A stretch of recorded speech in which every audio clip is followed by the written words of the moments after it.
So if we were standing in your physical shoes, if we understood what you just heard, we would set an intention, a singular intention, be the only thing that we would put on our things to do today list.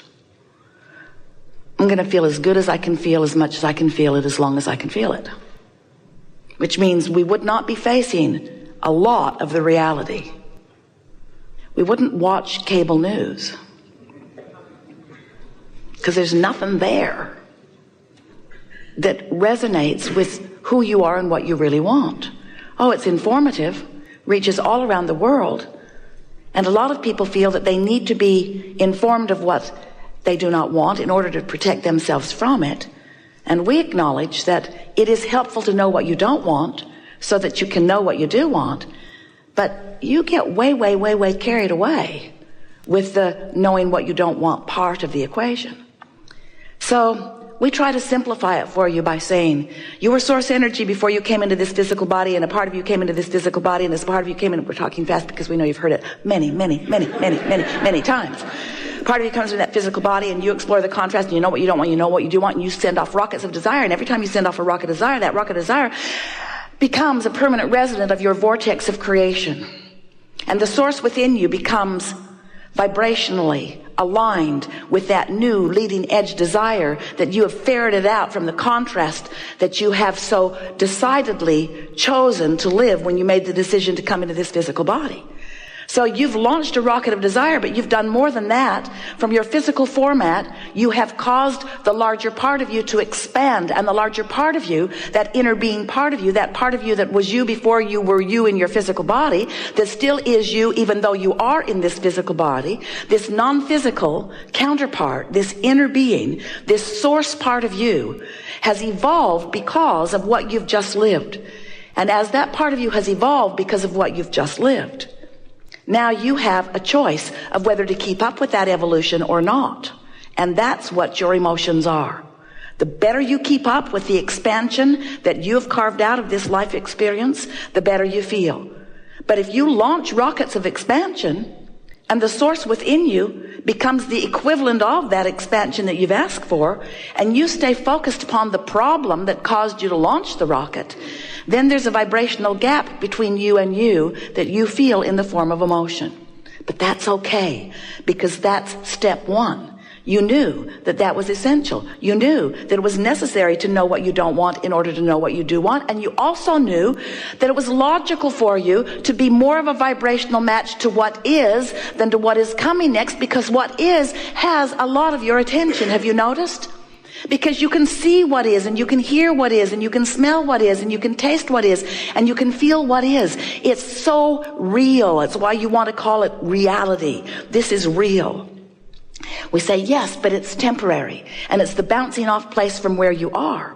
So if you sift through the real reality of what you're living, and you look for the best parts of it, and you hold the best parts of it as your object of attention, so that the vibration that you are offering chronically is about that, then your point of attraction allows you to receive more and more and more and more and more of those things that you have been asking for. So for a while, we've been telling you about step 1, step 2, step 3. Step 1 is you sift through contrast and you ask. And step 2 is, since you've launched that rocket of desire, source has become the equivalent of it. In other words, when you ask, it happens immediately, what you ask for. But step 3 is, you have to find a way of not just for a moment, not just for a flash, not just in an odd moment of influence by someone else, but you have to find steady, chronic resonance with what you're asking for. In other words, you can't want more money and feel resonance with lack of money and get more money. You got to feel resonance with more money. And our physical friends say, well, thanks a lot. Give me some money and I'll resonate. We say, we know you want the reality first and the resonance later, but that's not the way it works. And often you say, well, I don't know for sure that that's true, Abraham, because I don't think I was being that deliberate about a lot of things in my life. And yet well-being pretty much surrounds me on lots of subjects. And we say that is because the well-being is the dominant part of that which you are about. It's natural for well-being to follow you. You had a lot of well-being resonance going before you even made your entrance into this physical body. That carries you, it does. But when you become deliberate about your vibration, when you deliberately offer your thoughts because you care about that resonance, now you're really cooking. Now you are a deliberate creator. Now you have so much control about what happens around you. And now, and only now, does life begin to really be pleasurable for you, because it takes all of the mystery out of it. It takes all of the chance and luck stuff away. It makes you understand that you can find a position after you've sorted through life, and you can deliberately hold to that vibrational position, and law of attraction will support that position with manifestational, actualized, see it, hear it, smell it, taste it, touch it, evidence. So we like it that you want to be the deliberate creator of your experience, because whether you know it or not, you are the creator of your experience. And a lot of people are doing a lot of that creation by default. They're just offering vibrations all over the place, and law of attraction is responding to it, and they like some of it and they don't like some of it. But the point is, they talk about all of it. So as you're talking about wanted, that's good. But as you're talking about not wanted, not so good, because all of it practices a vibration. And sometimes, without even meaning to, you practice a vibration that causes that step 3 part, that allowing part, not to happen. Oh, you want it. You want it so much. You want it so much, and Source has delivered it so fully. But you're not seeing it. You're not realizing it. It's not evidential to you yet because you're vibrationally off signal. Esther and those back at the office in San Antonio had a really wonderful experience in the last couple of months, because there's a beautiful water feature there. It's man-made. The well pumps the water up to the headwaters, and then it flows down a beautiful stream with some falls and trickles into a big pond down at the bottom. And there's a filter that filters it and keeps the water clear and keeps the fish in the pond happy. But it wasn't filtering, and the pond was not clear, and the fish weren't happy. Something was wrong. And so the pool people came out, and they just assumed that there was something wrong with the filter, so they put a bigger, stronger one in, but it just worked harder and harder, and the pond was still not clearing. The pressure was building in this tank, way more than it should have been. Esther went into the pump house and didn't want to stay because it felt to her that that pump was about to blow up, and she didn't want to be in there with it when it did. She could just feel the strain in its efforting to get the job done, but there was something that was keeping it from doing its job. So then it was discovered that the pond pulls water from the bottom, comes through pipes into the filter. Filter was calling it in, filter was filtering it and trying to put it back into the pond through some other pipes, but those pipes were completely clogged. Caliche had built up in them, very hard Texas soil. It becomes almost concrete-like. And so several men for several days with several different tools tried to clear out those pipes, chisel away, put the plumber's snake in them. It was obvious that that was not going to happen. And the pipes had enough twists and turns that it was reported to Esther, we are not going to make this happen this way. And so the idea seemed obvious. Well, we're going to need some more pipes putting the water back into the pond. And so they laid them on top of the ground. No point in burying them until you know your theory is correct, right? So they put the pipes on top of the ground, and now the pressure tank is happy. The filter. Oh, what a sigh of relief it breathes as the water is now flowing back easily into the pond. Seems very simple, doesn't it? Water out, clean it up, put it back. Step 1, step 2, step 3. And so we are suggesting to you that you give up on trying to clean out your pipes.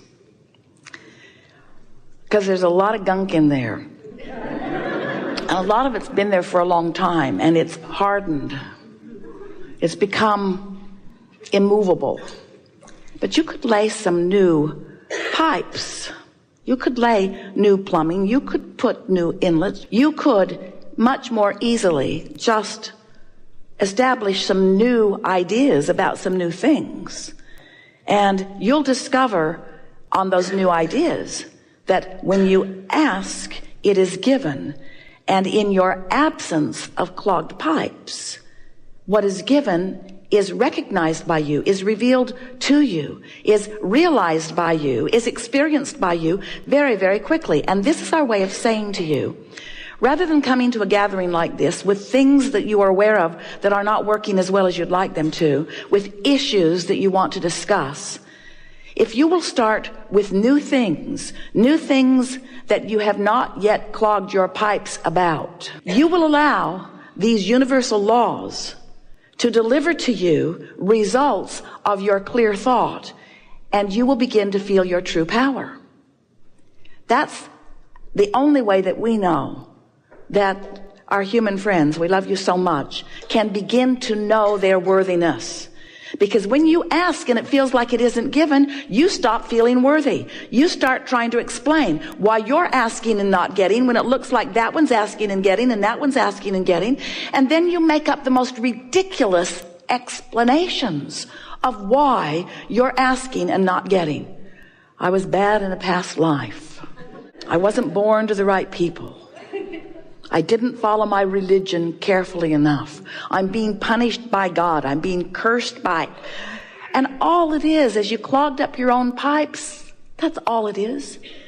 You practiced thoughts, and you practiced them long enough that they became chronic thoughts or chronic beliefs. Beliefs are just thoughts that you keep thinking, vibrational patterning. So when you say, I want that, you also say, but it's not likely. I want that, but it won't come. I want that, but I've never had it. I want that, but I hardly know anybody that has it. I want that, but the government's in the way. I want that, but my mate's in the way. I want that, but my kids are in the way. I want that, but I don't know what to do. I want that, but I'm lost. I want that, but I'm tired. I want that. So you just keep clogging your pipes, not even knowing you're doing it, because after all, you're telling the truth. You're facing reality. But it's true. But it's true, Esther would say to us. Abraham, but it's true. And we would say to her again and again, we know there are a lot of things that are true. And if you're using the truth of it as your criteria to give it your attention, you're clogging your pipes with all kinds of truths that are preventing you from the truths that you want to live. It's just a matter of what you're giving your attention to. It's all about the amount of airtime that you're giving to whatever you're giving your attention to. So when you want something and you talk about why you want it, or how it might feel when it comes, or how you believe that it could come even though it isn't here yet, that's not pipe clogging. That's laying new avenues for what you want to flow to you. But when you explain why you think things aren't working out for you, every word you speak puts a little more caliche in your pipe. And we don't care where you live. Puts a little bit more of that obstacle in your way. So we like that analogy. Like all analogies, there is no perfect analogy.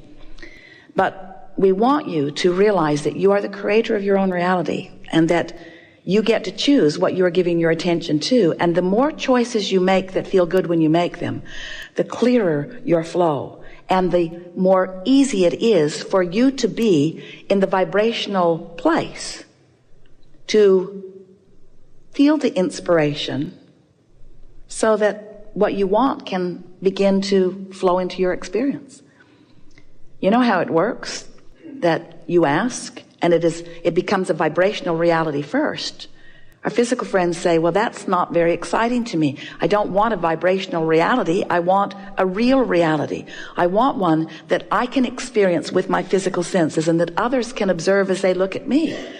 And we say, well, then what you've got to do is figure out what you're doing with your point of attraction, because you put it into the vortex, and the vortex has been gathering all of the cooperative components for everything that you want and is delivering it back to you.